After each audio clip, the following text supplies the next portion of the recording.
क्या कभी आपने सोचा है कि आप बैंक क्यों जाते हैं? अपना पैसा बैंक में क्यों जमा करते हैं? सिर्फ इसलिए क्योंकि वहाँ पैसा जमा करने या निकालने की सुविधा है, या इसलिए क्योंकि बैंक पर आपको भरोसा है कि वहाँ आपसे कोई ठगी नहीं करेगा, आपका पैसा सेफ रहेगा? पर आप सोचेंगे कि भाई हम अचानक से ये बातें क्यों कर रहे हैं? अब ये बातें क्यों कर रहे हैं, ये सब जानने से पहले एक कहानी सुन लीजिए। ये कहानी है दिल्ली के एक रिटायर्ड कर्मचारी राजेश वर्मा की। वे एक दिन बैंक गए 5 लाख की एफडी कराने के लिए। क्लर्क ने मुस्कुराकर कहा, सर हम आपके लिए कुछ खास लाए हैं, इसमें ज़्यादा रिटर्न मिलेगा।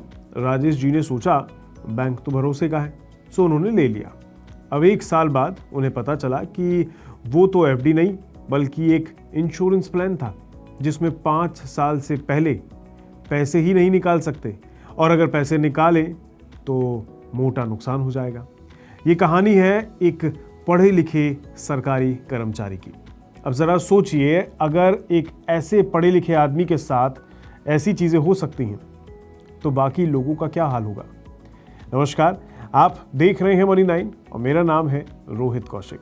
दरअसल ये जो आपने अभी सुना मुझसे, वो कोई एक कहानी नहीं है, बल्कि ये कहानी है हजारों लाखों ग्राहकों की, किसी एक की कहानी नहीं है, जिन्हें हमारे बैंक स्मार्ट सेलिंग के नाम पर चूना लगा रहे हैं। इन लोगों को जमकर गलत प्रोडक्ट्स को बेचा जा रहा है।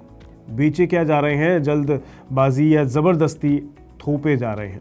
हाल ही में आरबीआई के deputy governor M Rajeshwar Rao ने बैंकों की जमकर क्लास लगाई है इस वजह से। और वजह क्या है? बैंकों का गलत तरीके से बीमा और इन्वेस्टमेंट प्रोडक्ट बेचना, जिसे अंग्रेजी में मिस सेलिंग कहा जाता है। मतलब ये कि आप बैंक गए सिर्फ लोन या एफडी के लिए, लेकिन बैंक वालों ने आपको जबरदस्ती कोई बीमा पॉलिसी या म्यूचुअल फंड पकड़ा दिया, और वो भी बिना सही जानकारी दिए, यानी आपको धोखे में रख कर और बिना ये देखे कि आपको उसकी ज़रूरत है भी या नहीं। 2024 में जारी सेबी की एक रिपोर्ट में ये साफ कहा गया है कि सिर्फ 1 साल में ही मिस सेलिंग की लगभग 12,000 से ज़्यादा शिकायतें दर्ज हुई हैं।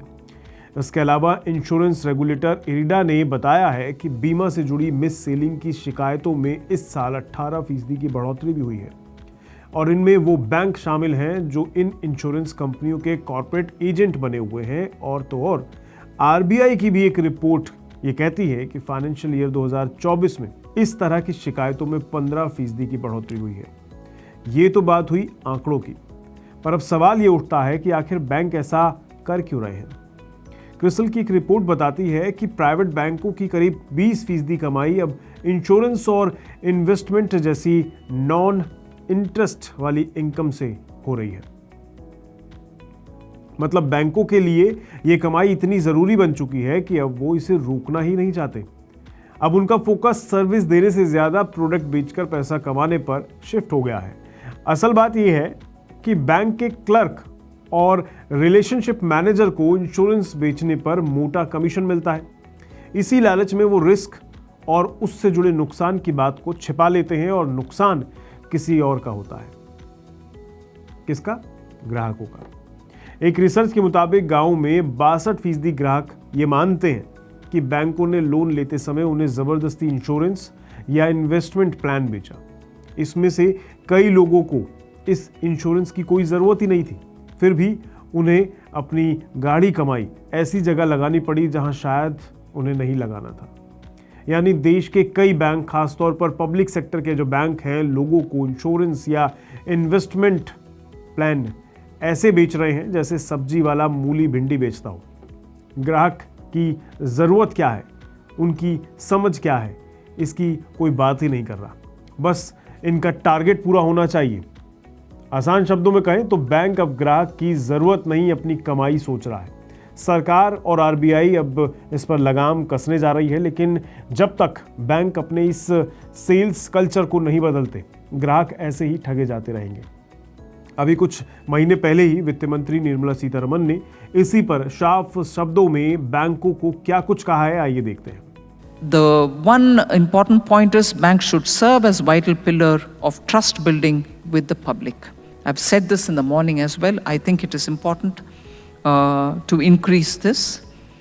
And trust should be built by the way you offer your portfolios, by the way you offer your service, and by the way you look at each customer's requirement without clubbing them into one class, particularly in the context where banks facilitate the distribution of insurance products. I wish to say this for due consideration of the bank's boards. While this model has significantly contributed to improving insurance penetration across the country, it has also raised concerns about instances of misselling, and I would say added or contributed in indirect ways of increased cost of borrowing for the customers. So banks will have to look at it with a lot more emphasis on their core banking activities and not burden customers with insurances which they don't require.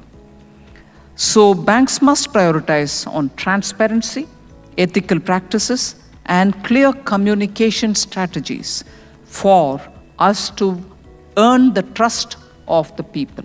तो आपने देखा, वित्त मंत्री ने लगभग चेतावनी भरे लहजे में बैंकों से कह दिया है कि उन्हें मिस सेलिंग अब बंद करनी पड़ेगी। अगर वो ग्राहकों का भरोसा तोड़ेंगे तो देश का फाइनेंशियल सिस्टम गिर जाएगा।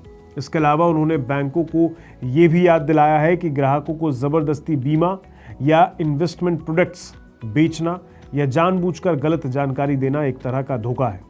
उन्होंने ये भी कहा कि आप बैड बैंक्स और एनपीएस को लेकर तो चिंता कर रहे हैं, लेकिन उससे भी बड़ी चिंता ये है कि जो ग्राहक आज आपके बैंक में विश्वास लेकर आता है, आप उसी विश्वास को बनाए रखें। पर हमें यह भी समझना होगा कि बैंक कर्मचारी भी तो इंसान ही हैं। उन पर से टारगेट का दबाव होता है, वो हटना जरूरी है। कई बार उन्हें कहा जाता है कि अगर प्लान नहीं बेचोगे तो बोनस नहीं मिलेगा या प्रमोशन रोक दिया जाएगा, इसलिए प्रेशर ऊपर से है। लेकिन अब सवाल यह है कि चीजें बदलेंगी कैसे। यहां आरबीआई को चाहिए कि वो सिर्फ सर्कुलर ना निकाले, बल्कि ग्राउंड लेवल पर अपनी निगरानी को बढ़ाए। इसके अलावा इरिडा को भी इंश्योरेंस कंपनियों पर कड़ा नियंत्रण रखना चाहिए और सबसे जरूरी, बैंक अपने कर्मचारियों के टारगेट सिस्टम को थोड़ा ठीक करें। और हाँ, हम ग्राहकों को भी सतर्क होने की ज़रूरत है। अगर कोई प्रोडक्ट बहुत ज़्यादा अच्छा लग रहा है तो भी 2 बार सोचिए। बिना पूरी जानकारी के कोई भी साइन कहीं भी मत करिए और ज़रूरत हो तो परिवार या किसी जानकार से ज़रूर सलाह लीजिए। बैंक पर भरोसा ज़रूरी है, लेकिन आंख बंद करके नहीं, क्योंकि बात बस पैसों की नहीं है, बात उस भरोसे की है जो आपके बैंक पर है। अगर वो टूट गया तो सिर्फ एक ग्राहक नहीं हारेगा, पूरा बैंकिंग सिस्टम ही ध्वस्त हो जाएगा। तो अब समय आ गया है कि बैंक भी सुधरे, सिस्टम भी बदले और हम और आप जैसे ग्राहक भी समझदार बने। आज के लिए बस इतना ही रखते हैं, और आपको अगर हमारी ये स्पेशल स्टोरी पसंद आई हो तो इसको ज़रूर लाइक, शेयर, सब्सक्राइब करना मत भूलिएगा। पर्सनल फाइनेंस और बिजनेस से जुड़ी ऐसी तमाम जानकारियों के लिए हमारे चैनल को सब्सक्राइब ज़रूर करें और देखते रहिए मनी 9। मुझे दीजिए इजाज़त, नमस्कार। मनी 9 लाया है मेंबरशिप प्रोग्राम मनी 9 प्राइम।